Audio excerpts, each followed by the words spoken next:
आप सभी का बहुत बहुत स्वागत है भैया एक बार फिर से आपके अपने YouTube चैनल एमपी रोजगार इन्फो में। मेरा नाम है अरुण लोधी और आज की इस वीडियो में हम बात करने वाले हैं स्वच्छ भारत मिशन ग्रामीण मध्य प्रदेश के अंतर्गत हर एक ग्राम पंचायत में स्वच्छाग्राही या जिसको हम कहें प्रेरक की नियुक्ति होना है। बहुत सारी ग्राम पंचायतों में पहले से स्वच्छाग्राही और प्रेरक कार्यरत हैं। अगर आपकी ग्राम पंचायत में नहीं है तो इसके लिए अगर आप इच्छुक हैं स्वच्छाग्राही के रूप में कार्य करने के लिए, प्रेरक बनने के लिए, तो क्या इसकी योग्यता होती है?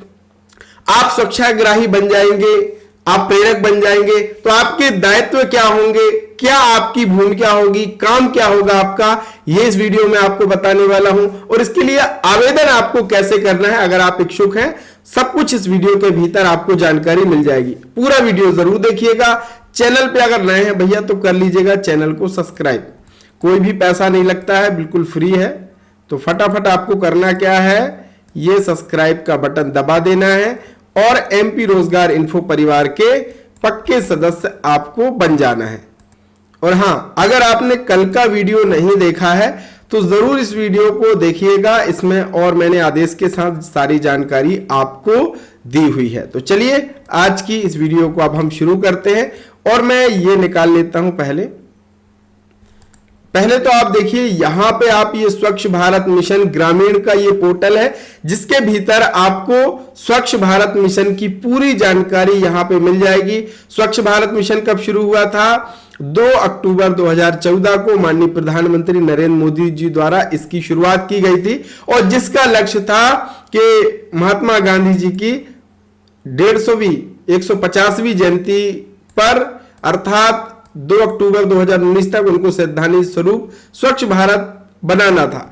तो ये तो अब 24 चल रहा है, सारी चीजें, बहुत सारे काम हुए हैं स्वच्छ भारत मिशन के अंतर्गत। और इसमें कहीं ना कहीं जो स्वच्छाग्राही हैं, प्रेरक हैं, उनकी बहुत महत्वपूर्ण भूमिका रही है स्वच्छ भारत मिशन को सफल बनाने में।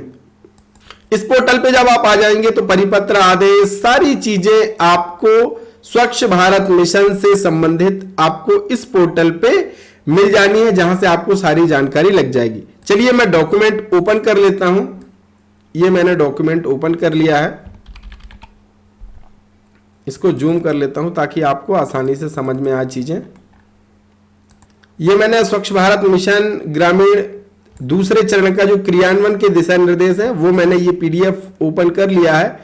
और यहां पे ये देखिए,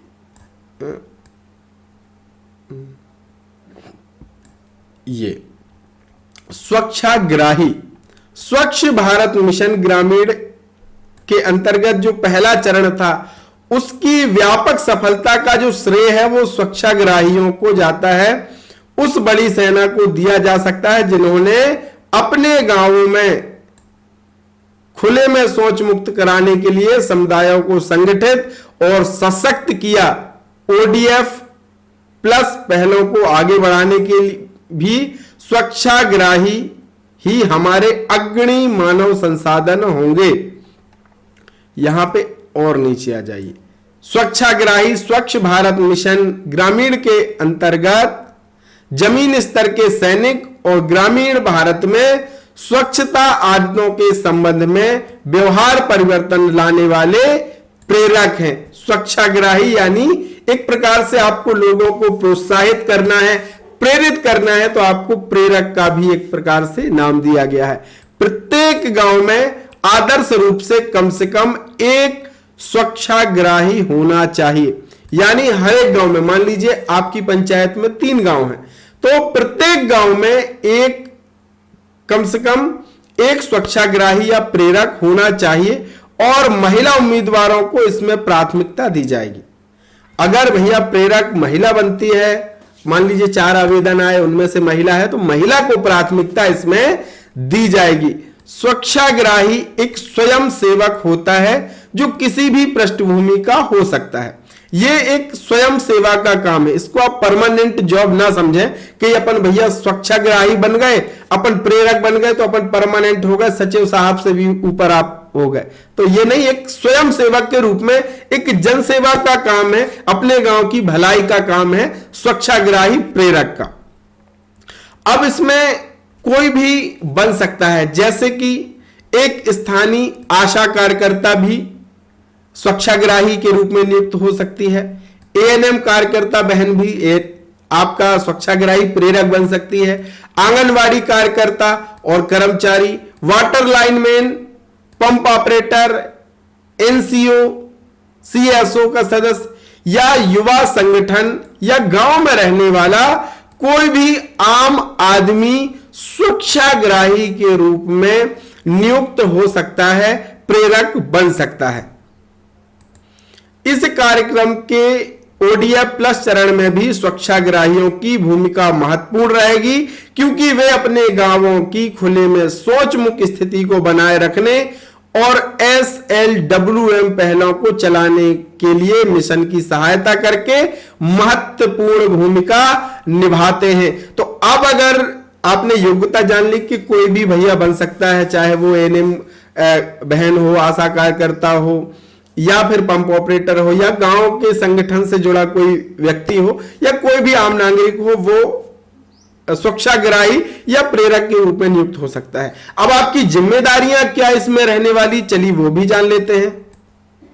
स्वच्छाग्राहियों की भूमिका, स्वच्छाग्राहियों की भूमिका जिम्मेदारियों के कार्यान्वयन चरण के दौरान निम्नानुसार समूहबद्ध किया जा सकता है। पहला क्या है कि शौचालय निर्माण में सहायता प्रदान करना। अब जो हितग्राही है, मान लीजिए उसको शौचालय के लिए प्रोत्साहन राशि मिली है, तो आप उसकी मदद कर सकते हैं कि भैया आप, ताकि जल्दी से जल्दी उसका कार्य पूर्ण हो सके। आप उसकी ये भी मदद कर सकते हैं कि उसको कम पैसे में अच्छी गुणवत्ता का सामान उसको प्राप्त हो जाए, और उसको अगर कोई कठिनाई आ रही है तो आप उसमें उसकी मदद कर सकते हैं। एक ये काम स्वच्छाग्राही का है। परिसंपत्तियों की मरम्मत और सुधार का काम भी स्वच्छाग्राही की एक महत्वपूर्ण भूमिका इसमें रहेगी। सतत व्यवहार परिवर्तन के लिए प्रयास करना। आपका जो गांव है उसमें किस तरीके से आप स्वच्छता के लिए लोगों को प्रेरित कर सकते हैं, उनको प्रोत्साहित कर सकते हैं। जैसे खुले में शौच के लिए आप उनको बता सकते हैं कि इससे तमाम प्रकार की बीमारियां होती हैं, तो आप उनको शौचालय का उपयोग करने के लिए प्रोत्साहित कर सकते हो, ताकि स्वच्छता ना होने के कारण जो बीमारियां होती हैं कहीं ना कहीं उससे बचाव होगा। तो यह भी एक महत्वपूर्ण भूमिका स्वच्छाग्राही की है। सार्वजनिक स्वास्थ्य और स्वच्छता को बढ़ावा देना, जैसे कि मैंने बताया, सार्वजनिक जो स्थल हैं उनमें साफ सफाई हो, उनमें तमाम चीजों की व्यवस्थाएं हों, यह भी एक प्रकार से उसका काम है। आप स्कूलों का भी एक आध बार दौरा कर सकते हैं, वहां पे स्वच्छता की स्थिति देख सकते हैं। अगर वहां पे कुछ गड़बड़ है तो जरूर आप उनको प्रेरित करें, प्रोत्साहित करें कि साफ सफाई आप रखिए। इस तरीके काम आपको करने हैं, और प्रशासन का सहयोग तो आपको मिलता ही है। सचिव आपका सहयोग करेंगे, सरपंच आपका सहयोग करेंगे, तो आप उनके साथ मिलजुल करके काम आपको करना। भैया आपको किसी से लड़ाई नहीं करना कि भैया आप तो तुम यही कर लो। एक आपको सही तरीके से पूरे पंचायत प्रशासन के साथ मिलकर के आपको काम करना है। किसी से कोई व्यक्तिगत तौर पे आपको विवाद नहीं करना है। SLWM गतिविधियों को चलाने में आपको सहायता भी करना है। तो ये कुछ महत्वपूर्ण भूमिका होती है स्वच्छाग्राही की, प्रेरक की। तो ये कुल मिलाकर के एक जनसेवा का काम है। अब जनसेवा के इस काम में आपको ऐसे ही काम नहीं करना, आपको प्रोत्साहन राशि भी यहां पे दी जाएगी। स्वच्छाग्राही इस कार्यक्रम के चरण 2 के पहलों को चलाने की सहायता देने के लिए उपरोक्त गतिविधियां करेंगे, और वे इन गतिविधियों की सफलतापूर्वक पुष्टि होने पर भारत सरकार द्वारा जो प्रोत्साहन राशि निर्धारित की गई है वो आपको मिलेगी, जो कि मैं आपको सेकेंड वीडियो में बताने वाला हूं। जो आने वाली वीडियो उसमें आपको बताऊंगा कि क्या प्रोत्साहन राशि आपको जो आप काम करेंगे उसमें मिलने वाली है। अब अंतिम बात आती है आवेदन की। तो आवेदन करने के लिए आप अपने ग्राम पंचायत कार्यालय में संपर्क कर सकते हैं। सबसे पहली बात तो यह है कि अगर आपकी ग्राम पंचायत में पहले से कोई स्वच्छाग्राही या फिर प्रेरक नियुक्त नहीं किया गया तो ही आपका वहां पे आवेदन लिया जाएगा, क्योंकि जो स्वच्छाग्राही पहले से कार्यरत हैं उन सभी की ट्रेनिंग प्रॉपर से हुई है, उन सभी को सर्टिफिकेट भी विभाग की तरफ से दिया गया है। तो अगर आपकी ग्राम पंचायत में कोई स्वच्छाग्राही नहीं है तो फिर आप आवेदन कर सकते हैं, आप सचिव की सरपंच की मदद ले सकते हैं और ये जो भी आईडी बनेगी ये जनपद पंचायत के लॉगिन से बननी है। सरपंच या पंचायत सचिव के आईडी पासवर्ड से स्वच्छाग्राही का पंजीयन नहीं होगा, ब्लॉक स्तर की जो आईडी पासवर्ड है उससे स्वच्छाग्राही का पंजीयन होगा। तो आपको हो सकता है कि जनपद पंचायत के अधिकारियों से भी कांटेक्ट करना पड़ जाए। तो आप अगर इच्छुक हैं ये तमाम चीजों को जानने के बाद अगर आप इच्छा रखते हैं तो जरूर इसके लिए आवेदन कीजिएगा, अगर आपके ग्राम में आपकी पंचायत में कोई भी स्वच्छाग्राही नहीं है।